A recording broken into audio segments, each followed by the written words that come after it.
أنا واحد ليه communities وجامعات community اللي بإست أفريقيا أنا قياستي هذا لكن سؤال هذا صديق اللي ويديه بيكون فعلا لكن أنا قياستي هذا وحنكون صفين لها إنه community تاعي هذا BSU كله حتى بيكون بلعبة واجورة community college بيكون بلعبة أنا صار نخبر قبل community college بعهد مركز واحد ما community college بيودي مركز جعاد لقى ديجو personal لينك صحيحي وسيرك حبرشنا أنا جعاد نقطة صحيحي بسم الله الرحمن الرحيم كلنتي wanaagsan daawadayaal dhageystayaal ku soo dhawaada qayb kale oo kamid ah barnaamijka Martoor toddobaadkan waxaynu taxane dhowr qaybood ah ka duubi doonaa Axmed Saciid Nuur oo Puntland ka soo noqday wasiirkii dekedaha iyo wasiirkii waxbarashada Axmed oo ku faraxsanahay barnaamijka Martoor inaad nagala qayb gashid ku soo dhawow marka hore bal Axmed Saciid Nuur taariikhdiisa haddii aynu xusuusano سكري هذه أدوات ما تصنتهاي وأبدوهاي وإذن كم هذا علينا دلجر كنت فرصة دام في عنا السيسان يو مارت إن النسورة يسمى أنا أحمد سعيد نور وكما أحمد سعيد نور وأنا كأوجد وأنا صوماليات وكل شيء محوها ما هذا الدجمة اللي هو دنقري بكل شيء markaas tuulayar oo la asaasay bay ahayd aabahay yalla una xariisto iyo odayaal kale to wadada reer magaalo ah oo markaa magaalooyin kala deganaa ayaa meeshaas asaasay markaa anu halkaasaan ku dhashay aduu waxaan dhashay sanadkii 1967 bishii June markaa maadaama aabahay uu reer magaalo ahaa qardana aanu ku lahayn wax la yiraahdo folie de familia waaw ilmo kasto dhashaas la gelin jiray taariikhda dhalashada waa mid accurate ah marka 8 June 1967 yaan ka dhashay meeshaan ku barbaaray tuuladaas tuulo yar bay ahayd oo maanta baadiyaha ku fiican halkaasaan quraanka iyo muxuu ahaa aan ku bartay waagaas sekreeyo carruurta waagaa joogtay iyo ka sii horba quraanka sanad baa lagu dhameyn jiray أنا waxaan xasuustaa inaan 12 bilood inaan quraan ku dhameeyay aniga waliba markaas ilaa kala bar xafidsan marka meeshaasaan soo koray ku soo barbaaray ilaa dugsi dhexe ayaan halkaas ku soo qaatay adugu waxaanu ahayn dadkii 1974 markii afka Soomaaliga la qoray waa taariikhda la socotaa wixii ka dambeeyay waxa la bilaabay dugsiyada in af Soomaali lagu barto marka dadkii ugu horeeyay lagu bilaabay inaan Soomaali dhigano oo ba'taaja kalaasada lagu bilaabay aan ahayn banka baan ahayn alxamdulillah rabbil caalamiin afka hooyaan wax ku baranay hadda sii wado sida iskuulka aan ku yimi iyo waa iyada laftigeeda markaas ma ogtahay waxay ahayd markii kacaanku uu aad iyo aad u dardar lahaa runtii waxaan bilaabay 75 76 ayaan bilaabay markaas farta Soomaaliga la qoray meel tuulaa bay ahayd meel iskuul ma ahayn iskuulku waxa qaabku ku yimi waxay ahayd aabahay Allah u naxariistay iyo nin kale oo ganacsada ah isna xamar deganaa Ismaaciil Faaxdheer la jiray ayaa waxay u tageen wasaaradda waxbarashada oo xamar ku olay markaa waxa la war carruur ilaa 20 iyo 30 meelahaas ayaa meelkaas tuula ah ku nool wadan goray markaa markaa waa 75 meelahaas markaa waxaan rabnaa inay iskuul helaan hadda meeshii iskuul nooga dhisa wasaaraddu waxay tiri war iskuul anagu hadda kharaj ma hayno haddaan qalabka idin siino misalan tarniiga alwaaxa waxa haddaan idin siino idinku inta kale ma dhisan kartaa markaana macallimiinta waxaas anaga idin keenin ma dhisan kartaa baleey saasoo iskuul ku dhismay adoo wasaaraddu waxay bixisay qalabkaas dadka deegaanka deganaana intii kale hawla bay qaabileen nasiib wanaag sidaasaan markaas marka idinku qoladii ugu horeysay oo lagu bilaabo dadkii ugu horeeyay lagu bilaabaan ahayn ilaa fasalka 8aad halkaasaan qaadanay imtixaan ku galay markii fasalka 8aad aan dhamaynayna waxaan u wareegnay magaalada Qardho deennimo meeshii markaas uu u bedelan karay anigu maadaama aabahay u qarad deganaa oo carruur kale walaalahay ay halkaas ku noolaayeen waxba dhaweey uma hayeen halkaasaan soo noloshay ka bilaabay ilaa dugsiga sare ku dhameeyay 1984 qaran kaga baxay dugsiga Sheekh Cismaan Cumar Shabeelle waan kaga baxay dabadeetana waagaas waxaa jiray oo kacankii uu soo rogay ardaydu markay dugsiga sare ka baxdo in fact lod baan naga horeeyay la oran jiray afar xaraflayaal qoladii labaad baan ahayn 2 sano askarinimo oo shaqada qaranka oo ciidamada u soo shaqeynay anigu waxaan xasuustaa garoowaha kan meesha la yiraahdo Buuriqab abqaale meeliya hataa waa ka shaqeeyay maartay meelaha soo dhan gaalkacayo dhulkaas oo dhan baan askari ka soo noqonay ilaa 2 sano intaan jaamacad galay kadibna jaamacadan galay 86kii ardayda nasiibka oo heshay jaamacadan kamid ahaa anigu waxaan helay kulliyadda luqadaha jaamacadda Soomaaliyeed halkaasaan maaragtay majorkaygu wuxuu ahaa Faransiis minorkayguna Talyaani buu ahaa laakiin culum kaleeto oo kulliyadda luqadaha waxaa lagu qaadan jiray linguistiga la xiriira iyo taariikhda Afrikaanka iyo waxaas kaliya ma ahayn afafka inaan baranayso laakiin cilmiga linguistiga ayaa lagu dhigan jiray halkaasaan marka adigu markaan jaamacaddii gabagabo tahay oo maaragtay aan markaas buuggii qorayno waxbarashadii noo dhammaatay baa dowladda burburay haddii halkaa waxay ka dambeeyey markaan nin walba naftaa iyo way noqotay nin walba meesha u cararayso waa imaan doonaa burburkii iyo kala tagii sidoo kugu dhacay laakiin dugsiga sare waxaa sheegtay in qolo la yiraahdo afar xaraflayaal inay maxaa afar xaraflaha maxaa loola jeedaa magac ma ku baxay waxaa la oran jiray gurmadka qaranka wax noocaas waxay ahaayeen ooladii iskuulka ka baxday 283 marka 382 aad waqtigaas ay ahaayeen marka iyagu ayaa lagu bilaabay inay noqdaan ciidamo oo dawladdu marka policy waxay qaadatay qofku markuu soo baxo secondary waxbarashada waa ballaaratay ardadii waa badatay maadaama maaragtay tacliintu ay free ahayd ummad badan baa iskuulada ka soo bixi jiray marka maadaama jaamacado iyo waxba loo hayn waddanka hal jaamacad kaliya lahaa waxaa laga yaabaa xataa inay iska ahayd in la iskaga mashquuliyo xoogaa maaragtay iyo inay ku qaataan adadkaan oo qofku maaragtay maadaama guriga hooyadii ka soo toosay oo dawladda waxna la soo baray 12 sano si free inuu dee qarankiisa wax ku celiyo oo askari noqdo oo aad buu fiicnayd marka anigu kulley waxaan aragnaa inay wax wanaagsan ahayd arday dugsi sare ku jira oo waliba jaamacaddii markaa dhammaynaysan bay dawladdu ay dhacday dareenkiisu waliba dadkii waagaas joogay waxaa la yiraahdaa dad waxay ahaay waaweyn oo weynaan waxbarashada ku bilaabay oo maaragtay maxaa dareemaysa in dalku meesha uu socdo waxun maaragtay والله أنا وحبرشة وينكم ما بلعبين فاكتي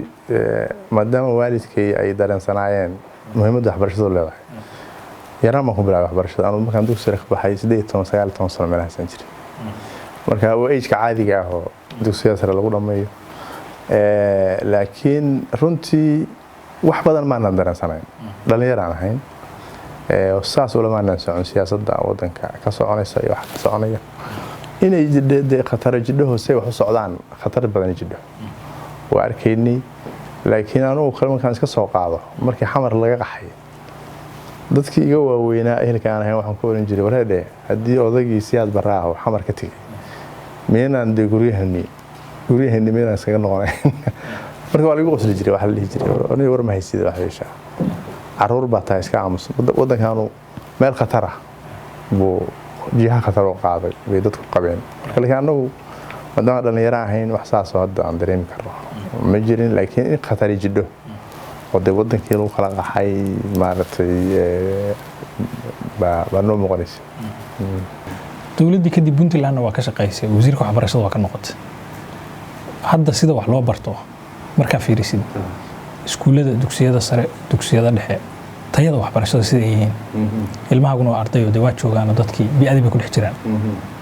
bal ka waran labada duruuf markaas u fiiriso والله horta anigu markii dadkii halkan yimi oo nolosha ka bilaabay aan hasa u sheegayso oo dib uga bilaabay waxbarashadana waa ka warqabay mas'uul baan ka noqday in fact farqiga ugu weyn anigu hadda aan isleeyahay waa jira waxa weeye waxbarashada anigu waan soo aragnay waxbarasho lacag la'aan oo dawladdu ay gacanta ku hayso buugta xataa manhajka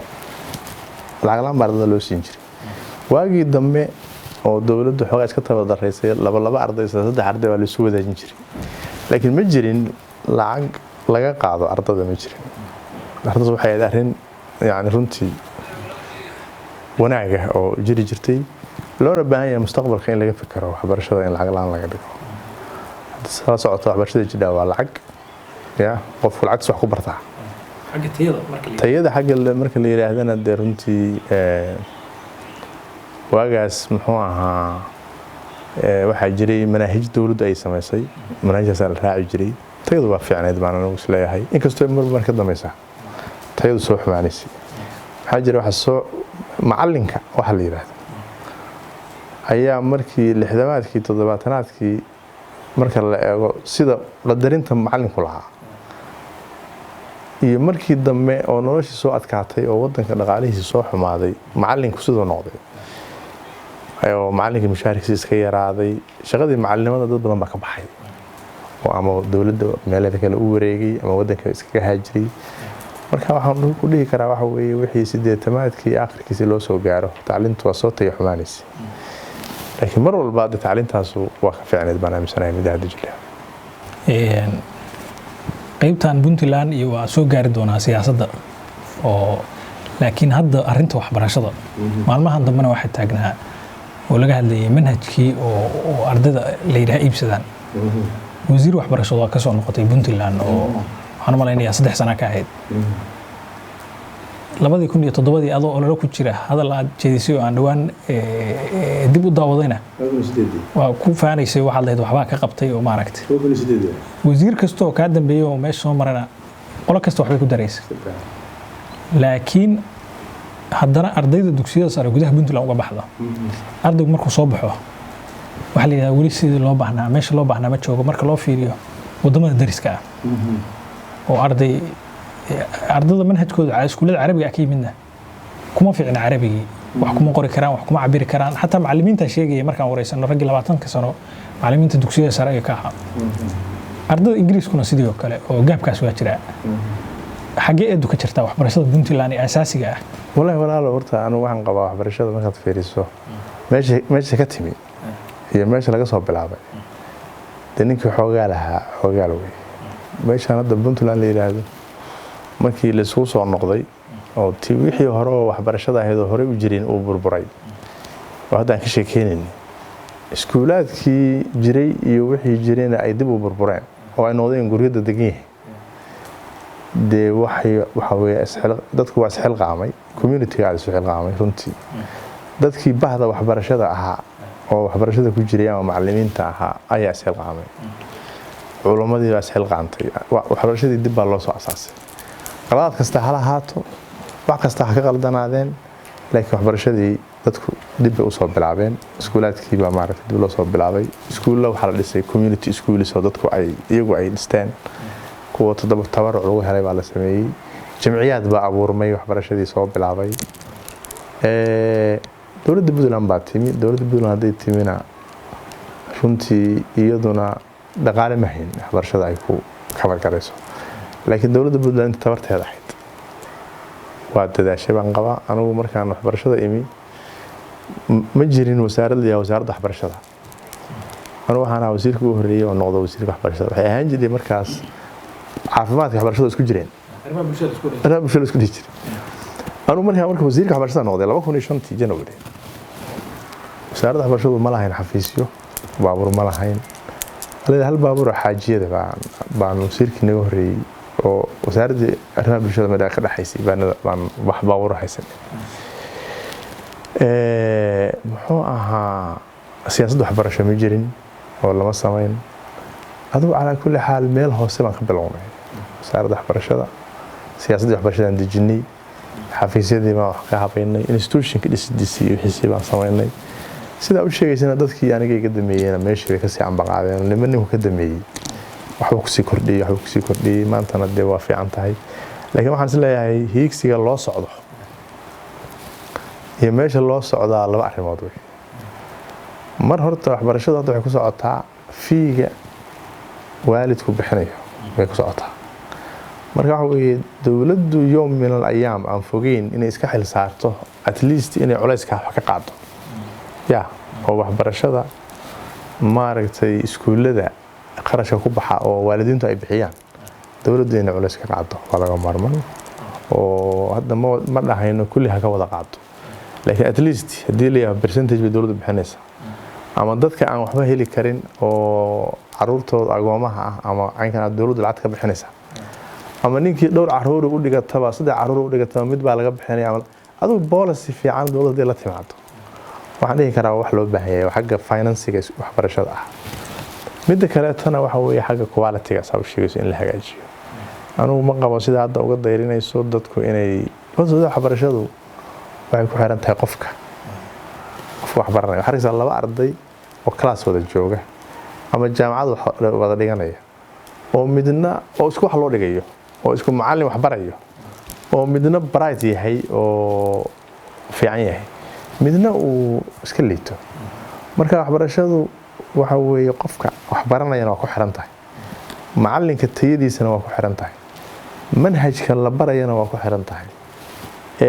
facility-ga iyo environment-ga wax lagu baranayana waa ku xiran tahay siyaasadda iyo policy-gana waa ku xiran tahay marka intaasoo waxyaalood baa factories ayaa wada saameynaya markaan waxaan isleeyahay waxbarashada Puntland waa fiican tahay in laga dayriyo 100% ma aha laakiin haddana dariiq dheer ayaa wali jira dowladda waliba xaggeeda marka laga hadlo shaqo badan baa looga baahan yahay xagga waxbarashada ka qabato Puntland 24 sano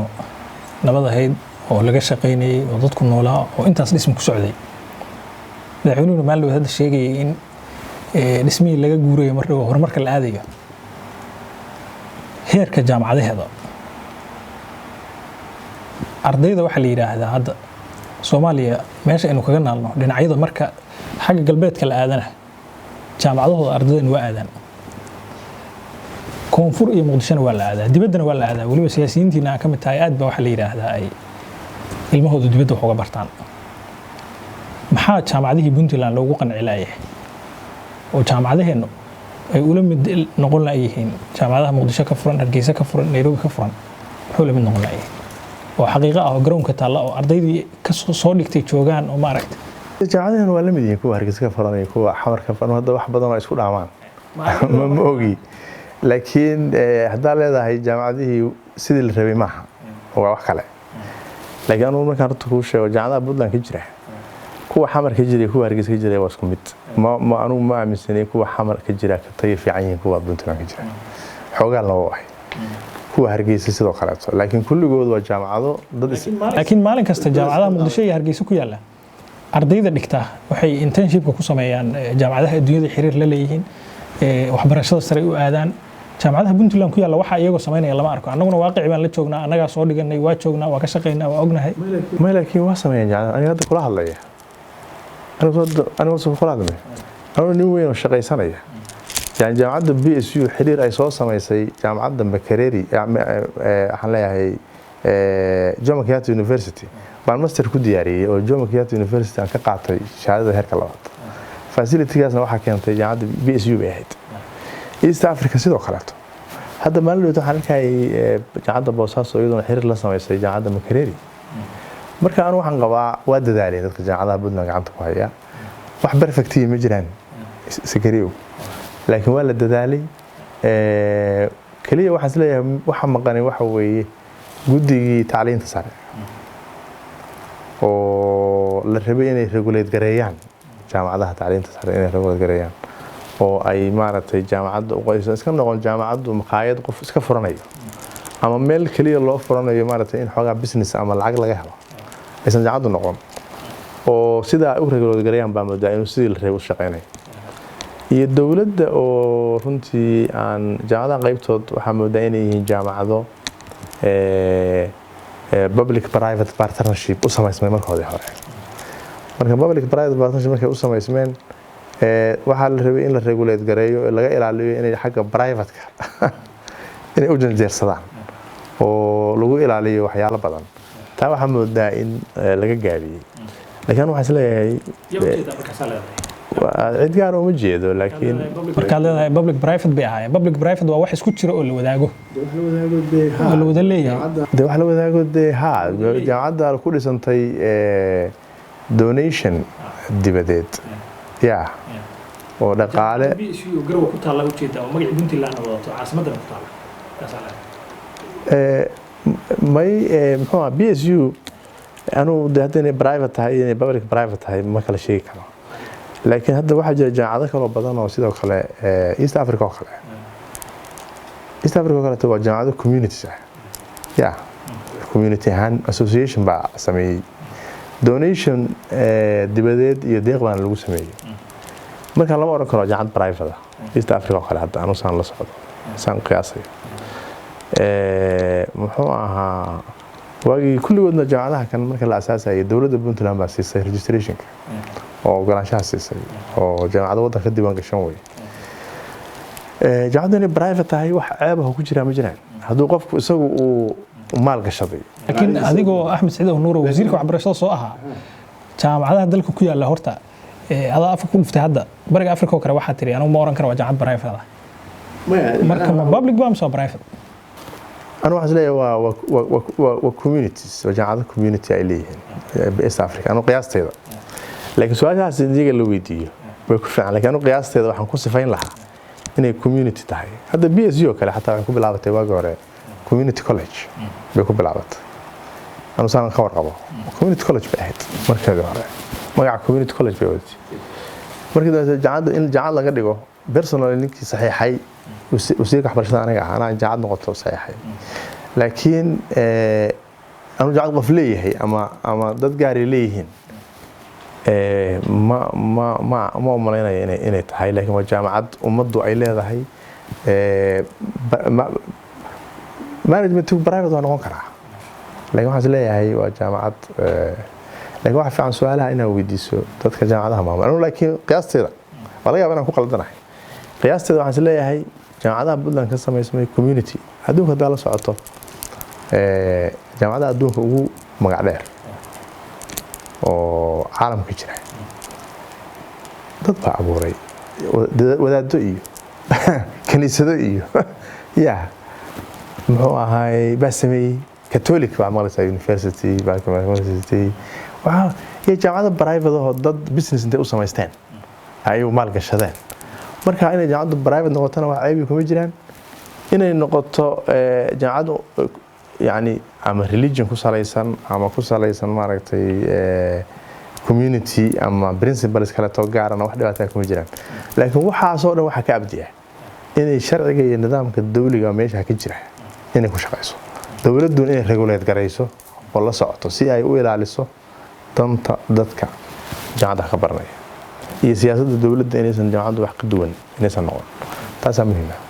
ma ogtahay macmil in akoonka Sayfin akoon oo kamid ah akoomada Salaam Bank aad dhigan karto lacagaha adigoo jooga gurigaaga goobtaada shaqada iyo meel kastaba waxaadna ku dhigan kartaa adigoo maraya habkan fudud fadlan garaac xidig 886 xidig akoonkaaga bangiga xidig lacagta 4 gees Sayfin akoon waa koonto dhigaal ah oo macmiilku ku keedsan karo lacagihiisa si fudud waxaadna kala bixi kartaa adigoo taga xarumaha bangiga oo kaliya ku keedso lacagahaaga koontada dhigaal ee bangiga Salaam